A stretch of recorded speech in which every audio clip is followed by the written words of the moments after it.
Friends, welcome to defence matrix. तो जो recent हमला हुआ है हमारे सीआरपीएफ के जवानों पर, उसके बाद ये क्वेश्चन उठ रहा था कि क्या हमारी तरफ से एयर सपोर्ट को यूज़ किया जा सकता था माओइस्ट और नक्सल्स के अगेंस्ट में।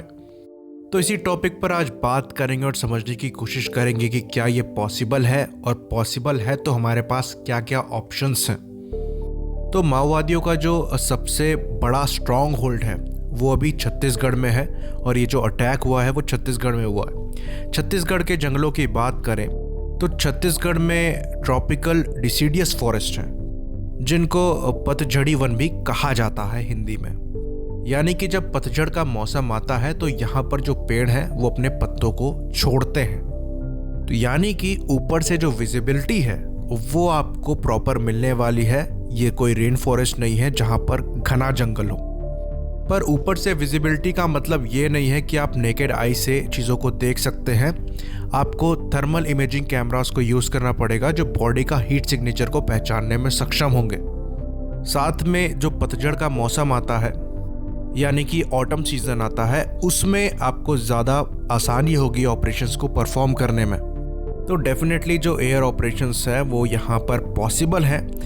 पर कॉन्ट्रेरी यहाँ पर ह्यूमन राइट वॉयलेशन वाले आ सकते हैं, फिर आपके जो एनवायरमेंटलिस्ट हैं वो आ सकते हैं विरोध में। तो गवर्नमेंट को यहाँ पर ध्यान देना पड़ता है, क्योंकि जवानों की जो जान है उससे ह्यूमन राइट वॉयलेशन का कोई मतलब नहीं है, और पेड़ पौधे ज़्यादा इम्पोर्टेंट हैं जवानों की जान से। पर फिर भी अगर यहाँ पर एयर ऑपरेशन परफॉर्म करने के लिए चूज़ किया जाता है तो हमारे पास ऑप्शन क्या क्या हैं उन्हें डिस्कस कर लेते हैं। तो इन ऑपरेशंस में जो माओवादी हैं उनके साथ जो फाइट होती है वो काफ़ी क्लोज प्रॉक्सिमिटी में होती है, और वो तब होती है जब ये कंफर्म हो जाए कि सामने वाला आपका दुश्मन है। आप रैंडमली हेलीकॉप्टर को जंगल के ऊपर उड़ाकर जो जंगल में दिख रहा है उस पर गोलियां नहीं चला सकते। दूसरी चीज़, अगर आपका नीचे ग्राउंड ऑपरेशन चल रहा है और ऊपर आप हेलीकॉप्टर उड़ाएंगे तो आपका जो एनिमी है उसको पता लग जाएगा कि ऑपरेशन चल रहा है और वो छुप सकता है, आपसे भाग सकता है। तो हमेशा आप एयर ऑपरेशन को लेकर नहीं चलते हैं। इन सब मामलों में ड्रोन काफ़ी अच्छा होता है, जो कि काफ़ी ऊपर फ्लाई करता है और पता नहीं लगता है कि वो फ्लाई कर रहा है। सर्विलेंस भी बना के रखता है, साथ में समय पड़ने पर वेपन्स को भी यूज़ कर सकता है अगेंस्ट में। पर ये चीज़ भी आपको बता दें कि जो गुरिल्ला वॉरफेयर होता है वो काफ़ी क्लोज प्रॉक्सिमिटी में होता है। तो ऊपर से अगर आप वेपन को फायर करते हैं आप फ्रेंडलीज को भी इंजर्ड कर सकते हैं। तो जो आपके ग्राउंड ऑपरेशंस हैं उसके साथ ड्रोन को यूज़ करना थोड़ा रिस्की हो सकता है। पर ये रेगुलर बेसिस पे यूज़ किए जा सकते हैं जहां पर आपको इंटेल हो कि जो माओइस्ट हैं या फिर नक्सली है एक पर्टिकुलर जगह पर हैं और आपको ग्राउंड ऑपरेशंस नहीं चलाने हैं, तो ऊपर से आप ड्रोन से डायरेक्ट हमला कर सकते हैं। और शायद इसी चीज़ की जो तैयारी है वो चल रही थी, जहाँ पर एक जो ड्रोन है वो क्रैश हुआ था जिसे रुस्तम 1 का आर्म्ड वर्जन बताया जा रहा था। तो यहाँ से जो चीज़ें हमें समझ में आती हैं वो ये आती हैं कि आप हैवी वेपन्स को यूज़ नहीं कर सकते, पहली चीज़। दूसरी चीज़, आप काफ़ी तेज़ एयरक्राफ्ट को यूज़ नहीं कर सकते क्योंकि हमला क्लोज प्रॉक्सिमिटी में होता है, तो एक्यूरेसी बहुत इंपॉर्टेंट है। तीसरी चीज़ ये कि आपको थर्मल इमेजिंग को यूज़ करना पड़ेगा आइडेंटिफाई करने के लिए फ्रेंडलीज और दुश्मन्स को। तो इन ऑपरेशंस के लिए जो सबसे आइडियल ऑप्शंस निकल कर सामने आ रहे हैं उनमें से अटैक हेलीकॉप्टर्स हैं, जिनमें इंडियन एयरफोर्स मी-35 हेलीकॉप्टर्स को ऑपरेट करती हैं, जो कि अपग्रेडेड मी-35 है जिनको इजराइल में अपग्रेड किया गया है। और ये IR कैमरा, CCD कैमरा और टारगेटिंग साइट से लैस हैं। साथ ही साथ इसमें 12.7 मिलीमीटर की गैटलिंग टाइप की टरेट गन मौजूद है, जिसको किसी भी डायरेक्शन में रोटेट किया जा सकता है टारगेट को शूट करने के लिए। दूसरी चीज़, ये जो हेलीकॉप्टर है ये दुनिया का फास्टेस्ट अटैक हेलीकॉप्टर है, तो ये कॉम्बैट जोन में सबसे तेज़ी से पहुंच सकता है।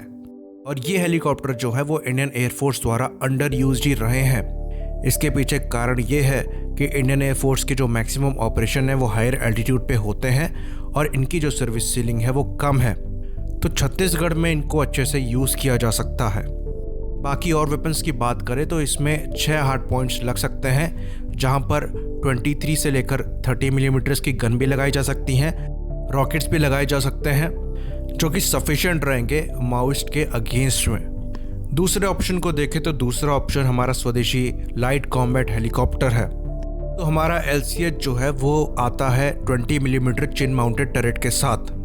साथ में 70 मिलीमीटर के रॉकेट्स को भी फायर करने में सक्षम है। काफ़ी एजाइल हेलीकॉप्टर है, तेज़ी से मूव कर सकता है और अपने एल्बिट कंपास जो टरट है उसके साथ आता है, जिसमें CCD कैमरा, IR सेंसर्स लगे हुए हैं। तो इस हेलीकॉप्टर को यूज़ करते हुए आपको कुछ नहीं करना है, बस टारगेट को देखना है। जो 20 मिलीमीटर की गन है वो अपने आप टारगेट पे मुड़ जाएगी और बटन दबाना है। भले ही आपका दुश्मन पेड़ के पीछे छुपा हो, जो 20 मिलीमीटर की गन है वो पेड़ को भेदते हुए दुश्मन को निशाना बना सकती है। और अब बात करते हैं हम अपने तीसरे ऑप्शन की। तो अगर यहाँ पर एक बजट बड़ा इशू होता है तो इंडिया ने एक और ऑल्टरनेटिव निकाला है चीता हेलीकॉप्टर का। तो इसे HAL लांसर कहा जाता है और चीता को ही मॉडिफाई कर रखा है। 2 पॉड्स लगे हुए हैं जो कि गन कम रॉकेट पॉड्स हैं। तो इसमें एक 12.7 मिलीमीटर की गन लगी हुई है दोनों साइड में और नीचे 3 70 मिलीमीटर के रॉकेट्स हैं। तो ये छोटा और तेज़ हेलीकॉप्टर है जो कि अपनी 12.7 मिलीमीटर की गन को ऊपर से फायर करके दुश्मनों को एक भारी नुकसान पहुंचा सकता है। साथ में वो अपने 70 मिलीमीटर के रॉकेट्स को भी फायर कर सकता है। तो ज़रूरत पड़ने पर यह काफ़ी घातक साबित हो सकता है दुश्मनों के अगेंस्ट में। तो ये हेलीकॉप्टर्स हमारे पास काफ़ी अच्छे नंबर में है। CRPF चाहे तो इनको इस्तेमाल कर सकती है नक्सलियों के खिलाफ। तो अब यहाँ से हम आगे बढ़ते हैं और बात करते हैं अपने चौथे ऑप्शन की। तो जो हमारा चौथा ऑप्शन है उसको भी इम्प्रोवाइज़ करना पड़ेगा। वो अभी प्रोटोटाइप स्टेज पे है और जो उसका आर्म्ड वर्जन है वो प्लान किया गया है पर अभी वो आया नहीं है। हम यहाँ पर बात कर रहे हैं HAL के बेसिक ट्रेनर की, जिसे STT-40 भी कहा जाता है। तो ये जो STT-40 एयरक्राफ्ट है इसमें 950 हॉर्स पावर यानी कि 950 हॉर्स पावर का इंजन लगा हुआ है जो इसे मैक्सिमम स्पीड देता है 450 किलोमीटर पर आवर की। तो इसका जो लॉइटरिंग टाइम है वो काफ़ी ज़्यादा होगा, तो मिशन के दौरान ये हवा में रह सकता है और ज़रूरत पड़ने पर अटैक कर सकता है। तो इसके विंग्स में 2 गन लगाई जा सकती हैं 7.62 मिलीमीटर की, जैसा कि A-29 सुपर टुकानो में लगी है। साथ में इसको कैपेबल बनाया जा सकता है 70 मिलीमीटर के रॉकेट्स फायर करने के लिए और टारगेटिंग के लिए एक टरेट बॉल लगाई जा सकती है CCD और IR कैमरा के साथ।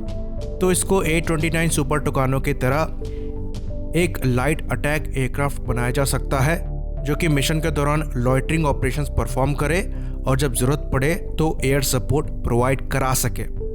तो ये एक अच्छा ऑल्टरनेटिव है और इन सब पे ध्यान दिया जा सकता है।